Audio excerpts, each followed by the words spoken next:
Hello बच्चों, कैसे हैं? अच्छे हैं? तो हमारे चैनल एक लक्ष्य एग्जाम स्टडी में आपका स्वागत है। और पढ़ाई कैसे चल रही है? अच्छे से चल रही है? तो चलिए आज हम क्लास 10th की मैथ का दूसरा चैप्टर जिसका नाम है बहुपद लेकर आए हुए हैं और बहुत ही जानदार और शानदार तरीके से आपको हम रिवीजन और तैयारी करेंगे ताकि आप लोगों को परीक्षा में कोई दिक्कत ना आए। तो चलिए हम आके ये आज लाए हैं बहुपद। सबसे पहले समझते हैं बहुपद क्या होता है। प्यारे बच्चों, बहुत पढ़े होंगे लेकिन आज जो है पूरा क्लियर करके, जिसको बोलते हैं पूरा विस्तार से समझा करके, पूरा क्लियर करके आज हम बताने वाले हैं। तो चलिए समझते हैं बहुपद क्या है। जैसे यहां समझिए, बहुपद बहुपद का मतलब क्या होता है। हालांकि इसका परिभाषा नहीं पूछेगा परीक्षा में प्यारे बच्चों, लेकिन फिर भी बहुपद को समझना होगा कि बहुपद क्या है। तो बहुपद का मतलब यह हुआ कि जिसमें बहुत और पद, जिसमें बहुत सारे पद हो वो बहुपद होता है। अब बहुपद कई प्रकार के होते हैं प्यारे बच्चों, बहुपद कई प्रकार के होते हैं। थोड़ा यहाँ समझ लीजिए कि बहुपद क्या होते हैं। जैसे मान लीजिए पहला है एक पदी बहुपद। एक पदी बहुपद,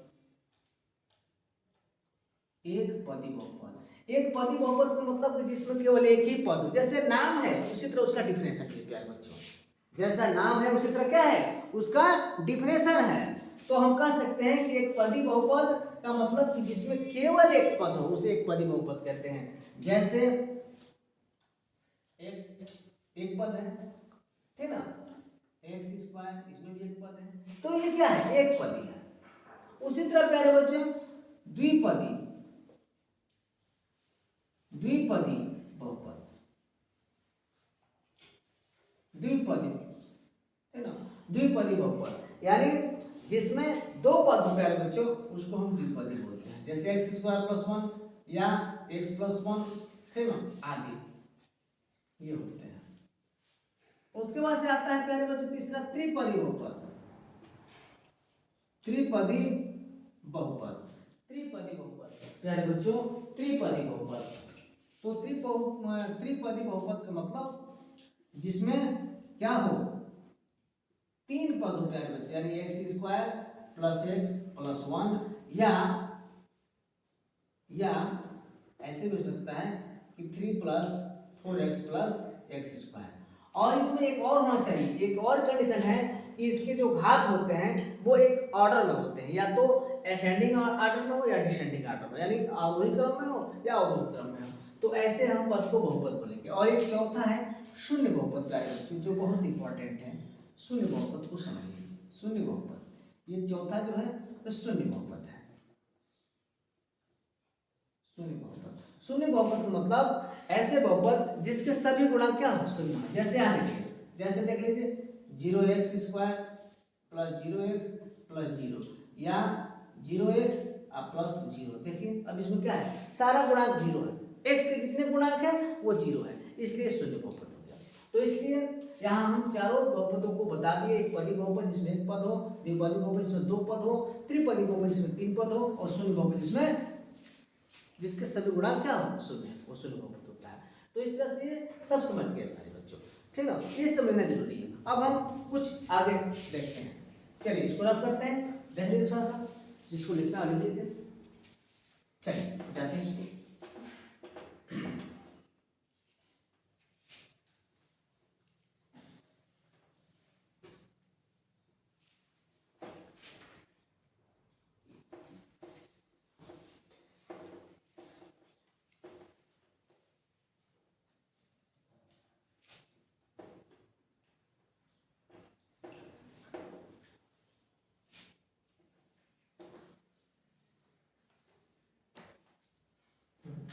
अब हम लोग पढ़ते हैं बहुपद के शून्य ज्ञात करना। बहुपद का शून्य ज्ञात करना प्यारे बच्चों, यहां हम लोग पढ़ लेते हैं बहुपद का शून्य ज्ञात करना। चलिए तो हम आज बहुपद का शून्य ज्ञात करना सिखाएंगे। जैसे क्वेश्चन है, एक क्वेश्चन है, हम ले लेते हैं क्वेश्चन। ये है x square minus 2x minus 8। एक बहुपद है x square minus 2x minus 8 का शून्य ज्ञात कीजिए। क्या शून्य ज्ञात कीजिए, ज्ञात कीजिए, ज्ञात कीजिए। चलिए, तो हम देख रहे हैं कि ये जो है त्रिघात माने त्रिपदी बहुपद है। ये 3 पद वाला बहुपद है। तो हम क्या करते हैं, ऐसे गुणनखंड के लिए हम त्रिपदी व्यंजक का प्रयोग करते हैं, यानी त्रिपदी या फर्स्ट टू लास्ट। इधर अंक प्रथम में अगर अंक हो और लास्ट में है, इसको फर्स्ट टू लास्ट गुणा करके और इसको हम गुणनखंड करते हैं। जैसे आप लोग कक्षा 8 में खूब पढ़े हैं, 9 में भी पढ़े हैं, 10 में भी मिला है। तो ये है त्रिपदी बहुपद। चलिए, इसमें इसका क्या रूप है, पहले हम उतार लेते हैं, यहाँ सोल्यूशन लिख देते हैं। यह है सोल्यूशन।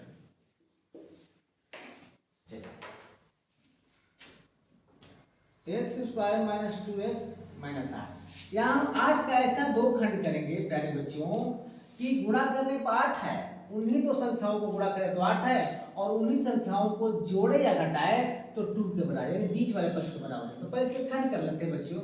2 से कट जाएगा ये 4 बार में, फिर ये 2 से कट जाएगा 2 बार में, फिर ये 2 से 1, यानी 8 का खंड क्या हुआ, 2 गुणे 2 गुणे 2 यानी 3 बार। अब इसी को सेट करना है प्यारे बच्चों कि क्या होगा। तो देख लीजिए, इस 2 को रख लेते एक साथ, यानी 4 और गुणे 2। तो 4 और 2 में गुणा करेंगे, 4 से 2 में गुणा 8 होगा, और 4 में से 2 घटाएंगे तो 2 होगा। हमको यही चाहिए, और इसको सेट कर लेते हैं। तो x square minus 4x plus 2x और माइनस। अब प्यारे बच्चे यहाँ देखिए, हमने क्यों यहाँ माइनस 4x किया और यहाँ क्यों प्लस 2x किया, इसमें समझिए।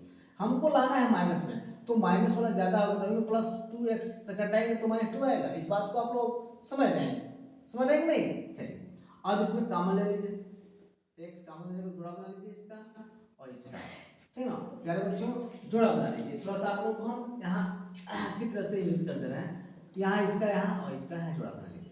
तो अब जोड़ा बनेगा तो क्या होगा, इसमें दोनों में x कॉमन है, तो यहाँ ले लेंगे x और माइनस 4 हो जाएगा। अब देखिए दोस्तों, इसमें प्लस कॉमन प्लस है, और इन दोनों में देखेंगे कौन सा कॉमन है, तो दोनों में x है नहीं, यहाँ 2 है और 8 है।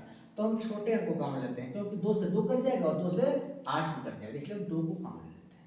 तो ये हो जाएगा 8 और भाग देंगे तो 2 चौको 8 यानी 4। अब देखिए दोनों में सेम आया प्यारे बच्चों, ये आना चाहिए। अगर नहीं आएगा तो समझिए कि आप कहीं गलती कर रहे हैं। चलिए, x माइनस 4 और ये हो जाएगा x प्लस 2। ये हमारा गुणनखंड हो गया। अब देखिए, इसका शून्य ज्ञात करने के लिए क्या लिखेंगे कि शून्यकों के लिए जो बहुपद होगा लिखेंगे यहाँ, इसको प्यारे बच्चों रफ कर देते हैं, इसको रफ कर देते हैं, इसकी आवश्यकता नहीं है। शून्यकों के लिए बहुपद लिखेंगे यहाँ,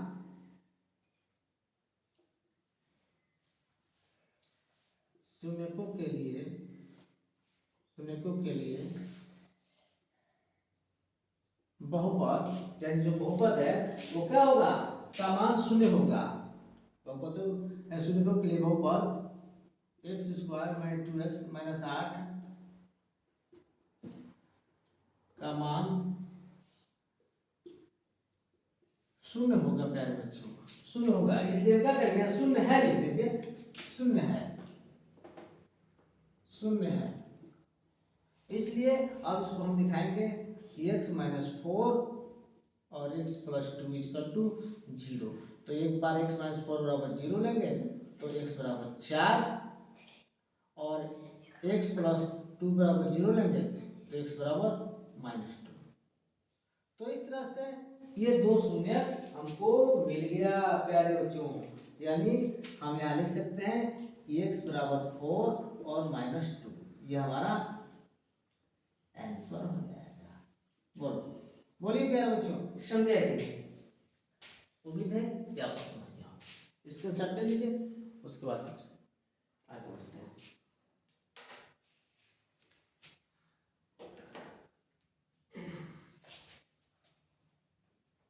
चलिए आगे देखते हैं। ये तो शून्य ज्ञात करना हमने सीख लिया।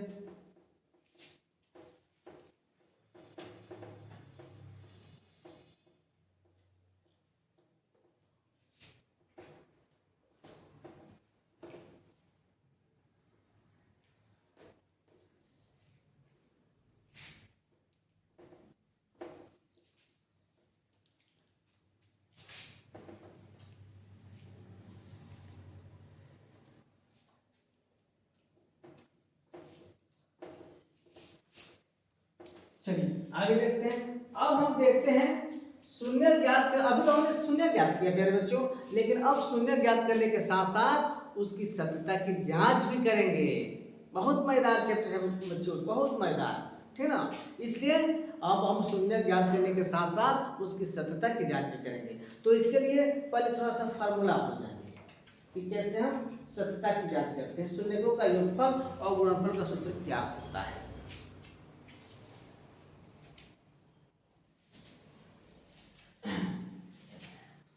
तो यहां लिखेंगे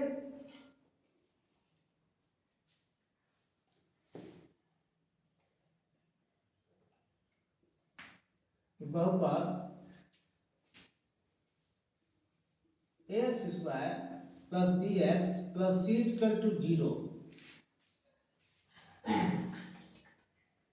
बहुपद x square plus B x plus C equal to 0, या इसको हम ऐसे कर सकते हैं, इसको हम ऐसे कर सकते हैं। देखिए प्यारे बच्चों, इसको हम ऐसे भी कर सकते हैं। जो बहुपद है, जो बहुपद है, जैसे मान लीजिए यही लीजिए, यही लीजिए, क्या करना है, A X square plus B x plus C equal to 0 के दो शून्य अल्फा तथा बीटा हो तो यहाँ लिख देंगे बहुपद ए एक्स स्क्वायर पर बी एक्स प्लस सी बराबर 0 के दो शून्य अल्फा तथा बीटा हो तो शून्यकों का योग यानी alpha plus beta equal to minus b बटा ए होता है। ये फार्मूला होता है, समझ रहे हैं, ये फार्मूला होता है ये। और उसके बाद से होता है शून्यकों का गुणनफल, शून्यकों का गुणनफल alpha into beta equal to C by A, ये होता है, ठीक, ये होता है। तो ये दो फार्मूला आप याद रखेंगे कब, जब बहुपद के शून्य अल्फा और बीटा। चलिए इसको नोट करिए, सवाल इसको हम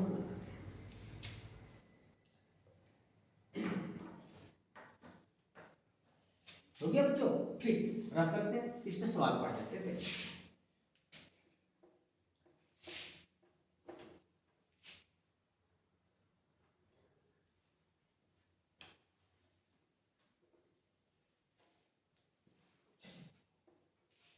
एक प्रश्न है, देख लेते हैं।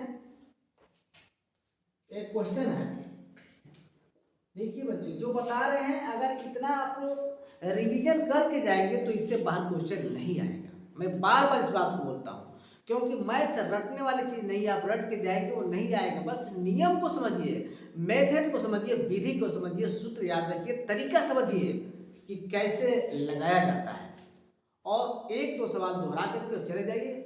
कितना भी इधर से उधर घुमा के देगा, आप लोग कर लेंगे, ये मैं दावे के साथ कहता हूँ कि आप कर लेंगे। बिल्कुल आसान क्वेश्चन आएगा, बहुत मुश्किल नहीं आएगा। तो चलिए दोस्तों, चलिए बच्चों, यहाँ देख लेते हैं। एक सवाल है 4x स्क्वायर, यहाँ 4x मत लीजिए बल्कि दूसरा कुछ ले लीजिए, 4x स्क्वायर, और ये है -4x और +1। इसके गुणांक ज्ञात करना है, इसके शून्य ज्ञात करना है, और इसकी सत्यता की जांच भी करना है, ठीक है ना। कि शून्य ज्ञात कीजिए, शून्य ज्ञात कीजिए तथा सत्यता की जांच कीजिए,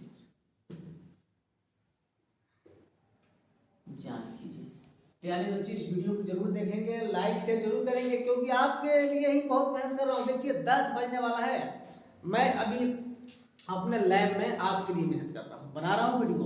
प्यारे बच्चों, ये जान जाइए, आप लोग जरूर पढ़ेंगे इसको, इसका लाभ लेंगे जरूर, लाइक कमेंट शेयर जरूर करेंगे।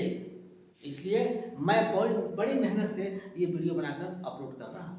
चलिए, तो शून्य ज्ञात कीजिए और सत्यता की जांच कीजिए। तो सबसे पहले हम क्या करते हैं, इसका शून्य ज्ञात करते हैं।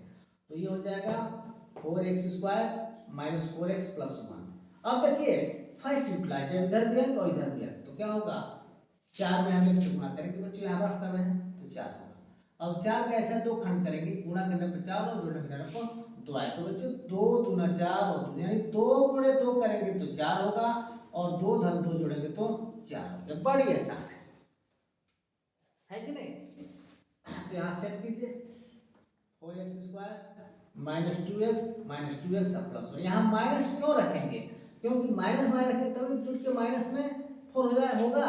अब यहाँ जोड़ा बना लेते हैं बच्चों, ले लीजिए कॉमन, यहाँ हो जाएगा 2x, यहाँ बचेगा 2 दूना 4 यानी 2x और माइनस 1। यहाँ कुछ कॉमन है इसलिए 1 कॉमन ले लेते हैं, -1, तो 2x माइनस 1। अब देखिए ये और ये क्या हो गया, कॉमन हो गया प्यारे बच्चों।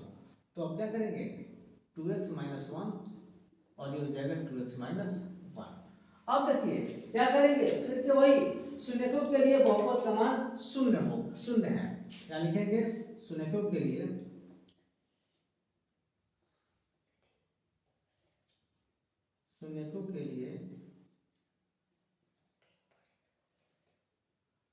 बहुपद 4x² माइनस 4x प्लस 1 का मान शून्य है, का मान शून्य है। अब देखिए इसको थोड़ा रफ कर देते हैं, इसकी आवश्यकता है नहीं है बच्चों, है ना, शून्य है। अतः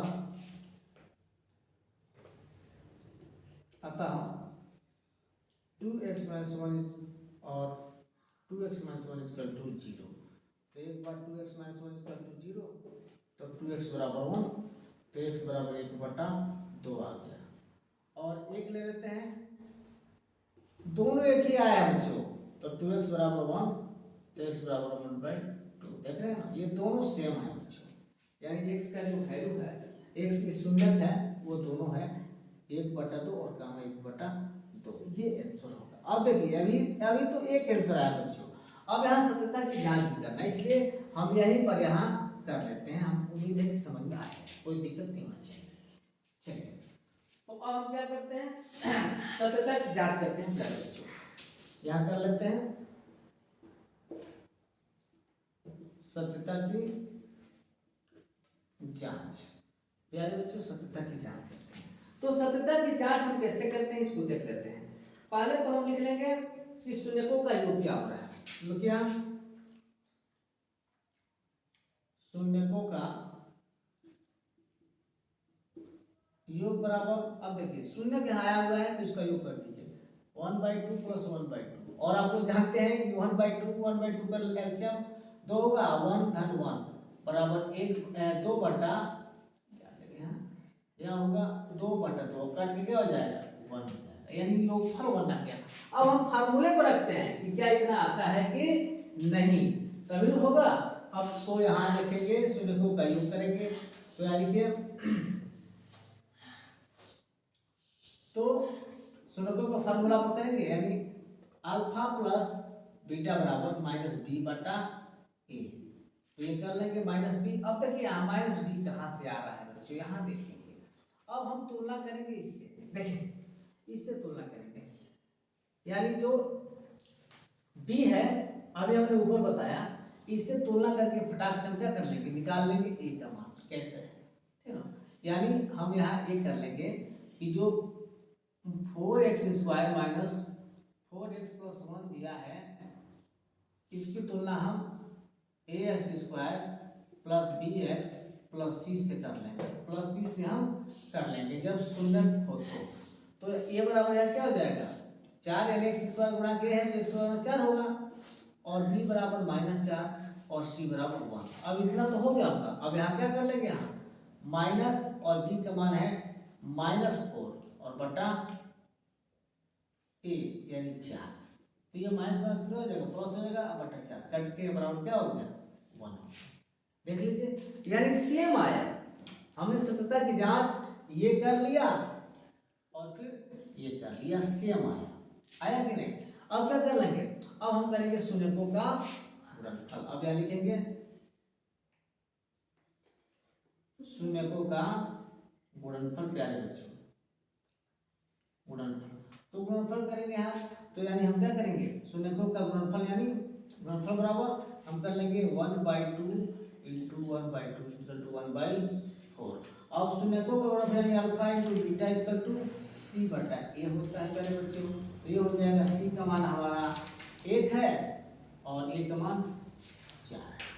ए का मान क्या है 4 है, तो यहाँ ए का मान 4 लिखते हैं। अब देखिए अब सेम आया कि नहीं, ये सेम आया कि नहीं बच्चों, देखिए ये सेम आया कि नहीं, ये सेम आया कि नहीं, ठीक है ये सेम आ गया। इस तरह से सत्यता की जांच हो गई। तो प्यारे बच्चे उम्मीद है ये समझ में आया होगा और हमने इतना जो क्वेश्चन जो बताया अगर रिविजन कर लेंगे तो ये आपको क्लियर हो जाएगा।